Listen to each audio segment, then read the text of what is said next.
နောက်ဆုံးချစ်ပဲဘသူတွေခွဲခွဲတိုးတွေမွေးဘူးတကယ်ထပ်ပြီးလမ်းဆွဲဖို့ပဲနာကကိုပဲနှစ်ယောက်တူလက်ကိုတွဲကဆုံးတိလျှောက်ချမ်းလာလို့အတူတူတွေးဘူးတဲ့လူတွေများတဲ့လမ်းမတွေပေါ်ကိုတို့တူတူပြေးဘူးတဲ့မင်းရဲ့ပြုံးတွေကိုပိုင်ဆိုင်ရပြီးတော့မှကိုခိုးငေးဘူးတဲ့ဘာပဲဖြစ်ဖြစ်ရအောင်လို့တွေ့ခြေသူပဲဒီပါပေါ်ကကိုပေါ်ကိုရှုံးနေခြင်းရပါလဲလူတွေမေးဘူးတဲ့ရှုံးပြမင်းငါပါရဲ့ချိုးသာတော့လက်ကြီးသူသွားကြမယ်နေပါဒီငါပါ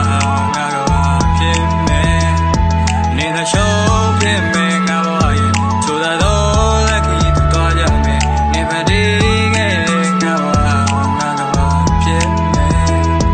ပြရမိုးတော့ကနေအောင်ပန်းကလေးလာလို့နေငါရဲ့နီးနေရှိတဲ့လွမ်းသိသွားအဖြူရောင်နဲ့လေးများကိုပိုင်ဆိုင်ထားခဲ့တဲ့ချစ်သူရဲ့လူဆုံးနဲ့နေ့တနေ့မှာကိုခါစားမေကဝင်ပန်းစီများနဲ့နေရာပိုလာသွားတယ်ကိုပိုင်ဆိုင်ရတော့မေတီတွေနဲ့ဖြူရောင်နဲ့လေးများနဲ့နေရာလွမ်းသိသွားပြရမိုးတော့အောက်ကနေအောင်ပန်းလေးနားမှာငါရှုံး